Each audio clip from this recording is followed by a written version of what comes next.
Okay, I'm gonna have to record this second rundown on my AI system because apparently the first time the microphone wasn't recording, which I have a good microphone, but this is the crappy headset one that I'm forced to use.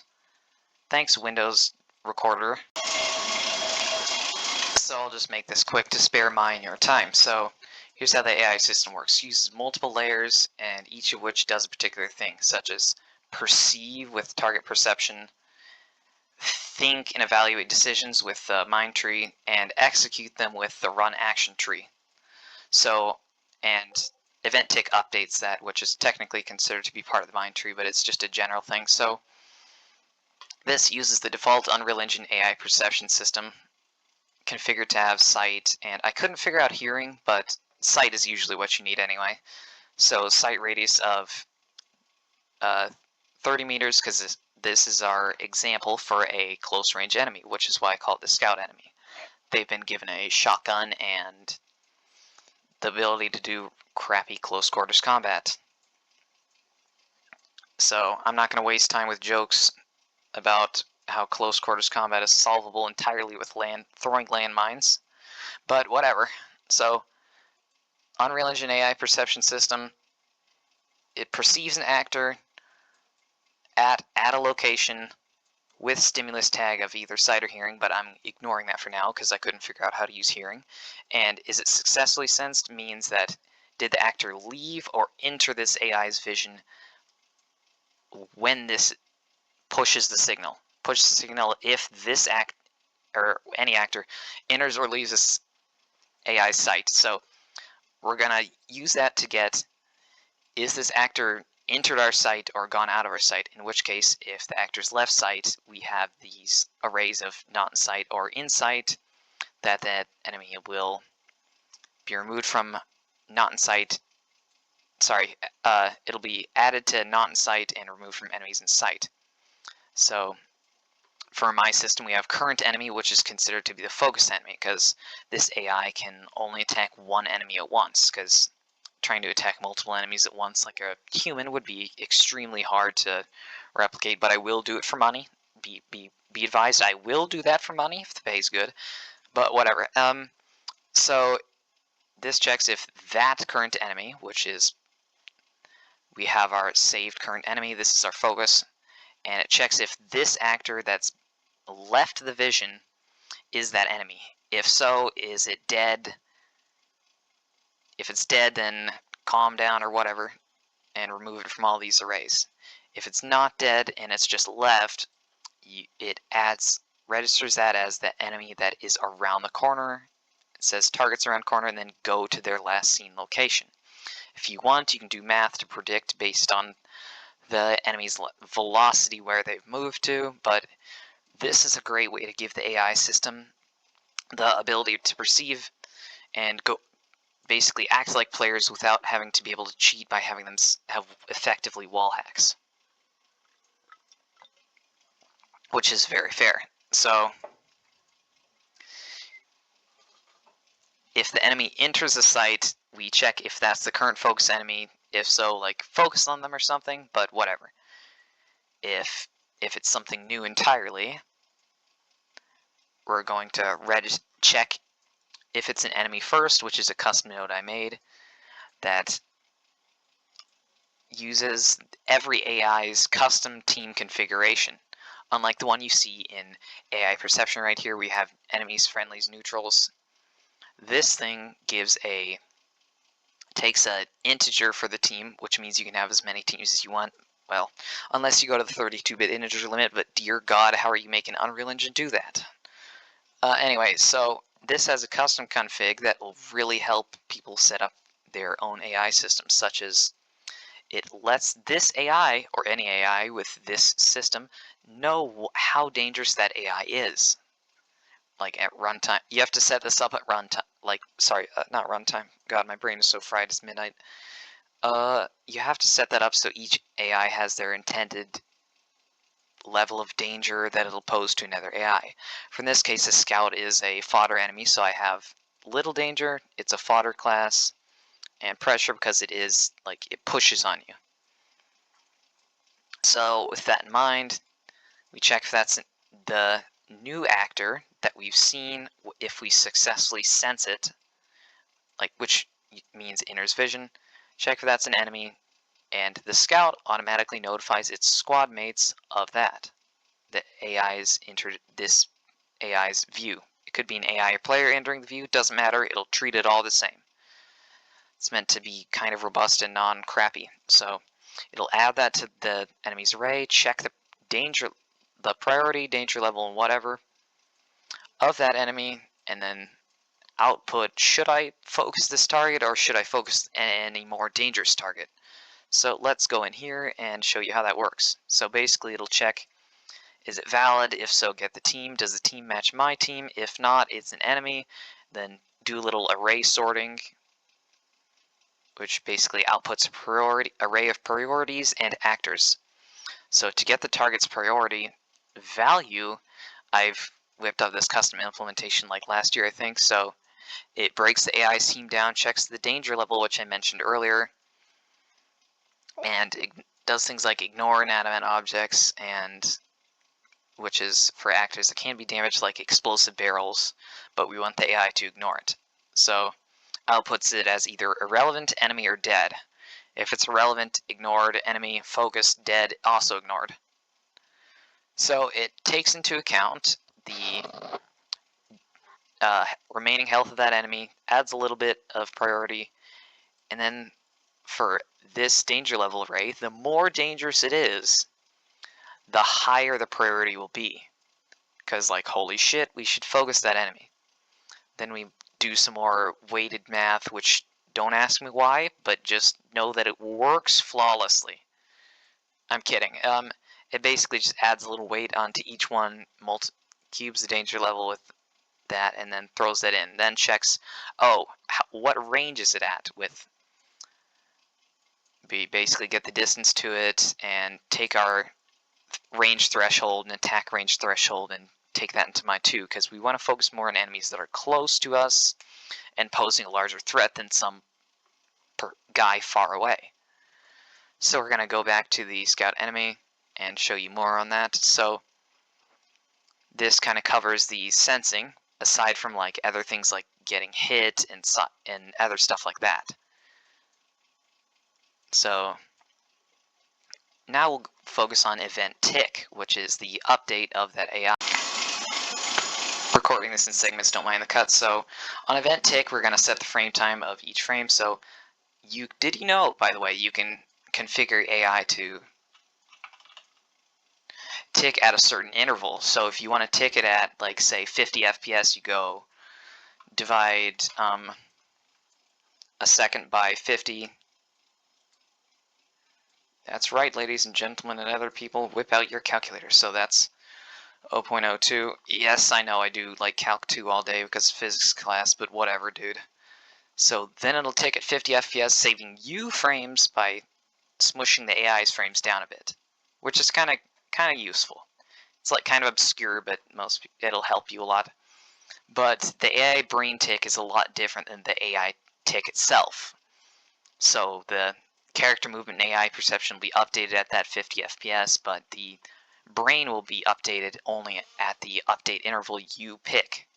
Hang on. Which is set to 0.22, which is a bit like bordering on the average person's reaction speed. You want to configure your AI to react on a human similar level, which is fair for players because they have a reaction speed of a human, which should be about 0.19 seconds to 250 milliseconds, all the way up to like 400 if they're your grandma, because people's brains slow down with age. So you want to know that depending on the pace of the game and such. So this is a faster paced game that I'm working on, and this enemy is a close quarters combat enemy, so it'll react significantly faster than further ranged enemies.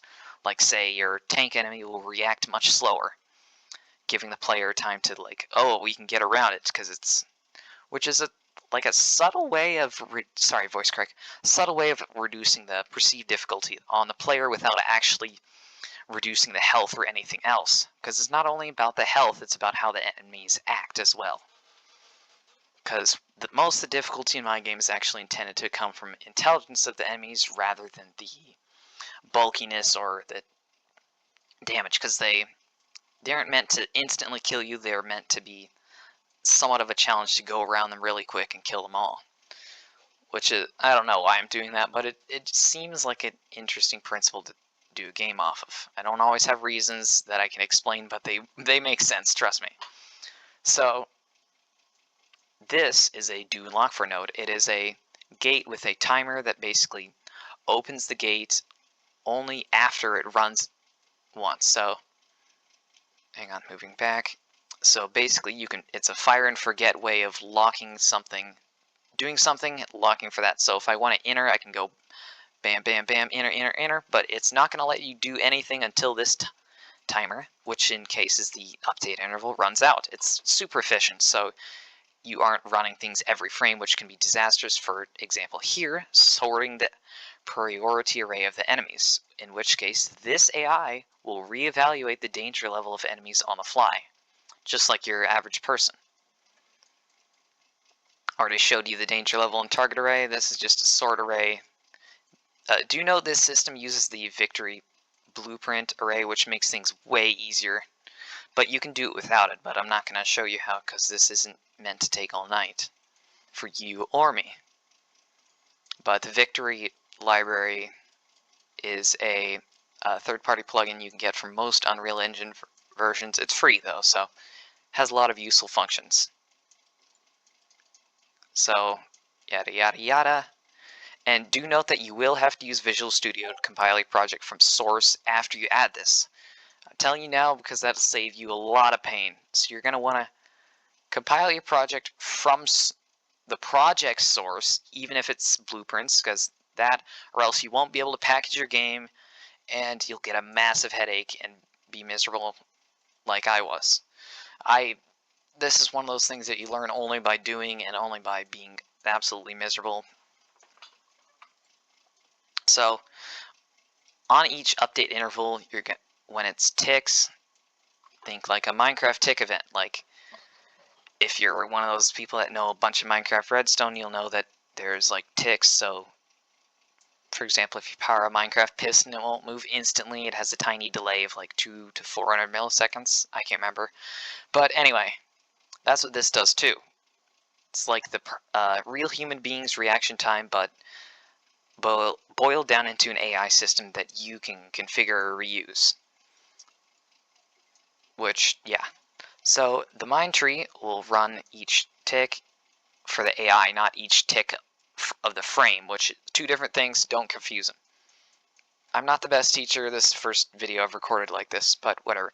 So basically on your mine tree, you're going to want to check, are there conditions that would make me not able to use my brain in a standard manner? Like, am I carried, stunned, or on fire, in which case I can't use my brain, and interrupt the main action tree, but run that.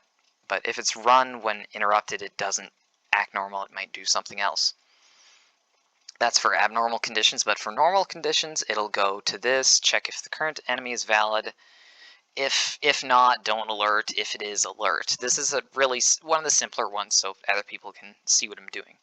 So then we check the health of this enemy. If the health is low, we're going to want to retreat.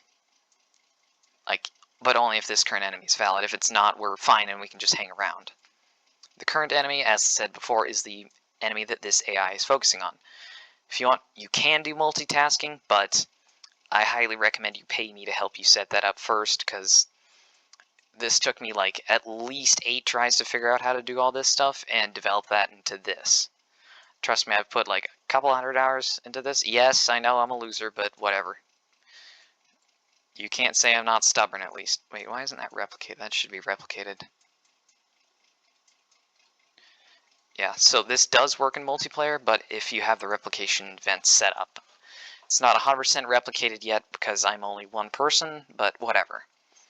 It does work for the most part, and I was doing that before I lost all my data. By the way, please, for the love of God, back up your projects. Buy more storage. I don't care what the economy is doing. You will save yourself some sanity because I've remade this entire thing because of data corruption. God bless my crappy hard drives, am I right? Anyway, so if the health is too low, you're going to want to set your this movement mode and attack mode. So what movement mode does is basically whatever the AI is walking around with its little legs, it'll basically pick between these couple actions on this enumerator you've set up. If you're not familiar with enumerators, it's a more basic C++ concept that basically gives us a little list of pre-made things we can do.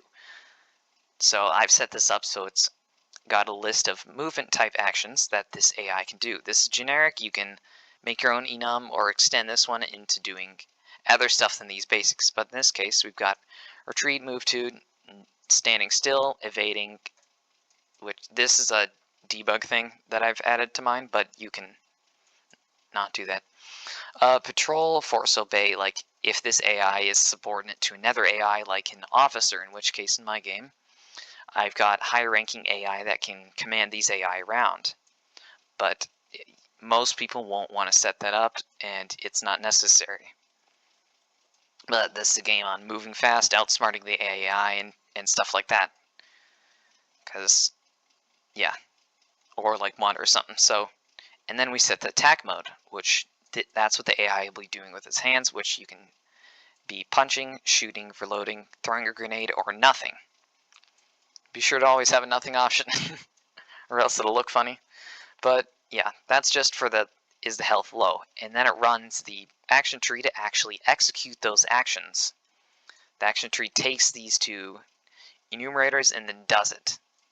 It's a bit messy, but it's highly effective and pretty efficient. Sorry. So other stuff like, oh, should we reload? If so, go and do it, but whatever.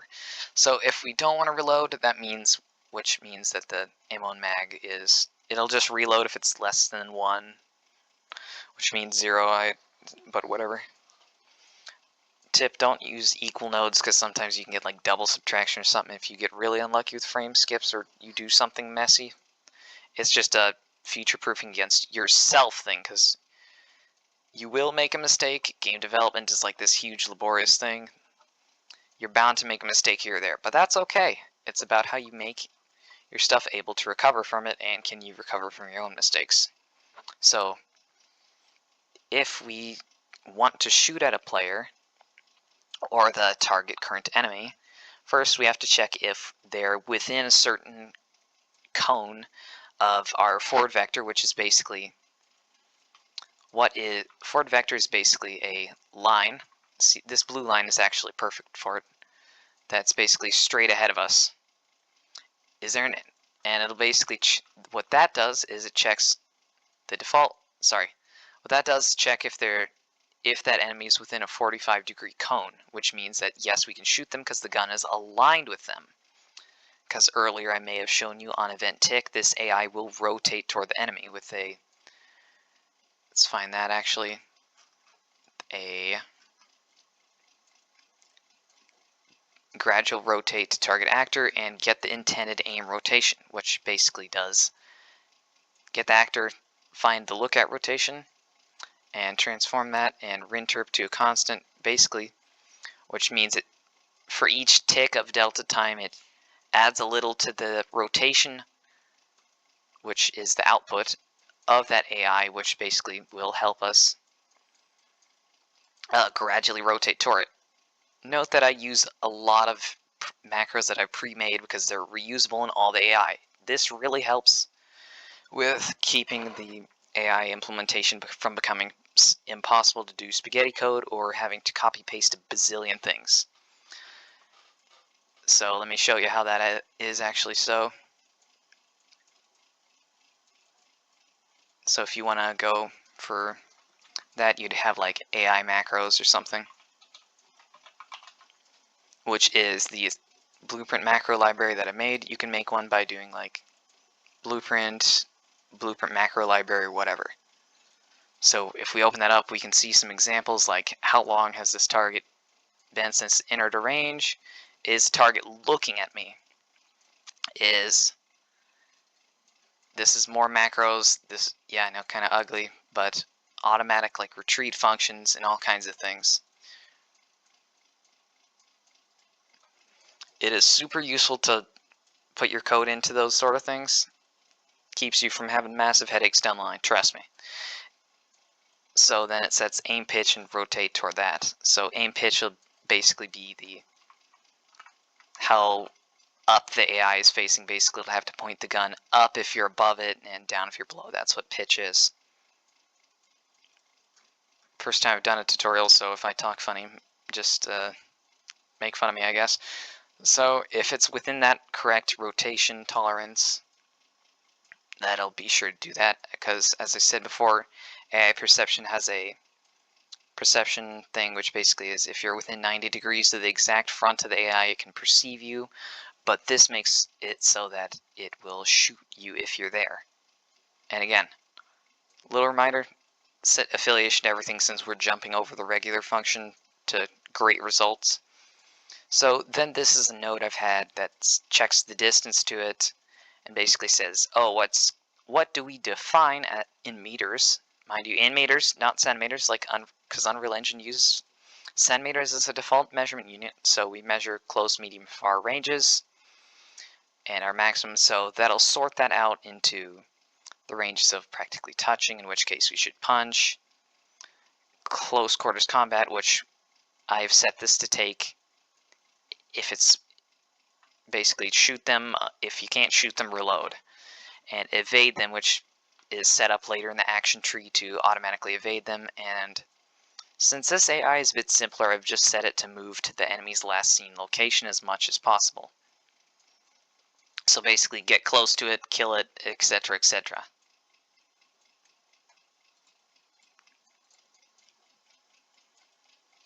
If they're far, we move to them and such. It's a simpler one, so no need to do that. But distance to returns in centimeters, so we divide that by 100 to get meters. So that's how the brain tree works. It does the decisions, then it runs the action tree. So the action tree basically checks, oh, can I move? Okay, great, do some stuff. Beware that mine is more complicated than most because I want the AI to like collaborate and stuff.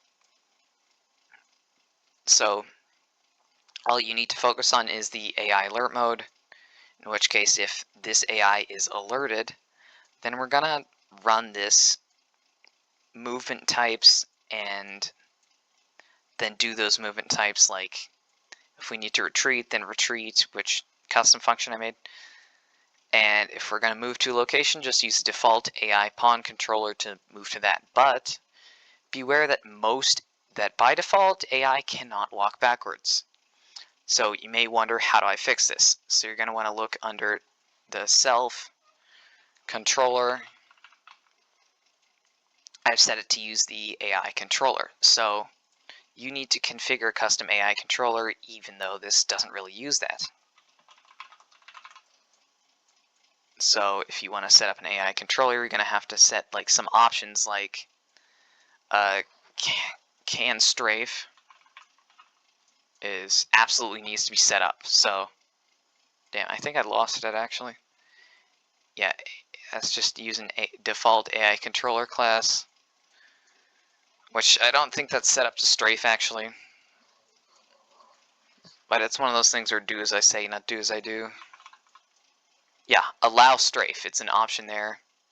It's kind of small, but you can see it. It's under the AI, allow strafe. You have to pick that or else it can't walk backwards forward and all that. It'll just go in a direct line, which is quite restrictive. But this option does that. Be sure you set that up or else it will not. And you might even need to make your own custom alternate controller because sometimes Unreal Engine is just like that. So, and then we go at the same time as we run the basic movement types such as retreat, evade, and move to, we're going to want to run the attack modes, which is what the AI does with its hands. So it'll do punching, shooting, or reloading. This AI doesn't have any grenades, so I don't have code to do that. Firing shots is pretty easy. In this example, we just do in log 4 basically rate limit the AI's shooting, because this AI is using a shotgun. There's a better way to do this, but I haven't set that up due to time constraints, so it'll just spawn a shotgun shot actor, which is basically the projectile, and then shoot it at the enemy. And then play the firing shotgun animation on the shotgun and remove 1 ammo from the magazine. It's basically like, okay, we shoot, remove an ammo from the magazine, chuck that thing at our current enemy, which is what it always focuses on. So if you're using projectiles, you're going to want to get the current enemy's location, and then fire it spawned at the barrel location, which you'll see that the barrel location is just in front of this shotgun. So it's a very real space way to do this other than just spawning it and then throwing it at you. So you can dodge it, you can do anything you need to. So always spawn it and boom, boom, boom. So I've got an advanced damage system going, but I'll get to that in a second. So at that it'll conclude from running from the perception, brain, and action. So then the AI will have done that action. By using the decision making here, and which feeds off of this perception, which has to be updated, mind you. So I hope that helps. So now we're going to talk about the more complex features of the system. So there's a large helping of advanced features you may have noticed in this AI, but maybe not advanced because I don't know, because I don't really talk to other people about how AI development works. But there's things like ragdolling, which I showed in a prior video, but anyone can do that. So we got death here, which runs off of interfaces, because everything uses interfaces here. Please use interfaces and not cast. They're so much more efficient and accept generic actor targets. So for the damage system is quite complicated in my game, but when it receives an event deal damage on the server, it'll pull to this local actor and then run that. This is the interface. It runs on the server to replicate it, and it does that. So I'll explain what each of these does right here before explaining the logic. Causer, self-explanatory. Damage, how much damage is it doing? Where did it hit? Did it hit by a projectile? If so, what's that projectile's reference? The team that did this damage, so like Team 5 could be the player's team, and Team 5 did damage, so if that's not our team, we can ignore it unless we have friendly fire on. Which is basically, does it come from my team? Yeah. Is friendly fire on? Nope, don't damage. Don't do nothing. Oh, friendly fire's on? Take some damage. And then this is because this system has like parrying, because I wanted to have my character to have a sword in her left hand to parry stuff with. So basically, yeah. And the hit bone. What bone did the projectile hit? Which is similar to a more generic form of hitboxes. So if I have a bone, like this would be upper thigh right or left or whatever. So what part did I get hit? If you wanted, you could add like flinch reaction sourced it there, but whatever. It's not for everyone. So do knockback to this AI, and for the player, is it parryable in combo or whatever. So, but the more important parts here that will be more used in other games are armor penetration value and damage tags. Armor penetration is self-explanatory. It basically checks a lot of things here. So, can this penetrate this AI's armor at that bone's position? If so, it'll either bounce the bullet off and do like 5% the damage, which is kind of like in real life how if you shoot like 22 LR at a steel plate, it'll just kind of smush against it, or even bounce if that's a right angle. It's funner to actually bounce it off, but that's for game logic. In real life, you might want to splat it out and not do anything, but whatever. But that's only if this, for example, the armor plating is way better than the projectile can penetrate. Like in real life, 22 can't penetrate much, like a leather jacket, because it's a small projectile and it's made of soft lead. But if you have a ordinary bolt like 9mm, it could go through a thin steel plate, so in which case it'll go damage it. But if we have a super huge amount of thing, like if I fire a sniper rifle round at a thin metal plate, it'll just over penetrate it, go straight through, damage everything behind it too. In real life, this isn't optimal, which is why hollow points exist, but that's fairly irrelevant. Chipping damage is, I have this at the wrong position, but the point is that chipping damage is basically what happens if we're below the threshold for damage but a bit above the reflect, so it'll just take chips out of it. Kind of like if you swing a hammer at like a metal sheet or something. Won't go through, but it'll damage it. But that's all the normal stuff, so you can actually set up custom weak points, in which case are the what point is the armor weakest. So you can pick a multiplier as the weak point or a strong point, and what armor value is the weak point. So if the head's unarmored, hit none. But if you have like a chest plate, you're going to want to configure that to be a strong point, which is in-game spine 04, which is the chest or some shit, and reduce the damage by 20%, and it's got heavier armor at body medium. So which should stop most stuff from penetrating it immediately. Now, but that's a custom configuration that I've done. Bone multiplier structure basically takes these. It's an array, so you can have all of them, which is why that hit bone's needed to check at which one does the damage to here the most. Or I'm sorry, it's 12. I can't think. Yeah. So the more you penetrate the AI's armor, the more damage it does, but you can set it up differently. This is just how I've done it with reusable macro nodes. But this is copied from AI to AI because you can't all encapsulate all this logic in a macro, but you gotta do what you gotta do. Oh, pro tip, you're gonna wanna, when an AI damages this one, you're gonna wanna add it to the enemy's AI, because if someone hits me, they're my enemy now. Makes sense. So as for the damage tags, there's things like dot damage, damage over time, like fire, like heat or fire or something. I've got heat configured to increase this AI's temperature in Celsius to trigger damage proportionate to the amount of thermal energy, but that's only because I'm completely insane and have taken way too many physics classes at college. But yeah, you can do generic like poison or piercing or cutting or stun. If it stuns, it locks the AI and stuns it for a couple seconds. That does, which is why it takes a value along with the element, dot damage, and whatever. So this damage tag system lets you set AI on fire if they get burnt up, or spread chain lightning if they get hit with lightning, or do dot ticks, which is basically okay, do it once and loop that every things. Oh yeah, loop n with delay is one I cooked up myself. Basically does something n times, so it waits this amount of time each time and decrements a counter. Very useful, reusable thing, which is why I've called it useful macros. Loop n does it without that, and doing lock 4 is basically do that, wait, blah blah, iterate. I don't even remember making this. Whatever.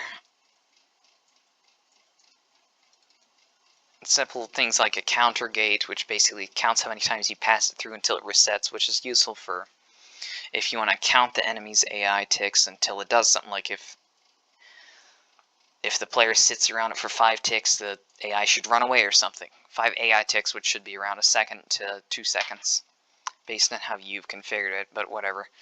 So do that and damage itself based on that with that, but whatever. So, and then there are other things like the other AI talking to this one, which it'll do like other things like using the, what are they called? Cast nodes. Not cast nodes, interface nodes, which if you don't know what an interface is, and you've somehow listened to some nerd yak about this shit for like upwards of 45 minutes, I estimate, you've got another thing coming. It's like if you have I'll just whip open this, okay, wrong one. Damage interface, so that will basically be, good god. Deal damage will basically be interface that takes inputs. So if you do damage to something, you call this interface with a target, and then blah blah blah. So I can actually show you that in the, say, in the player.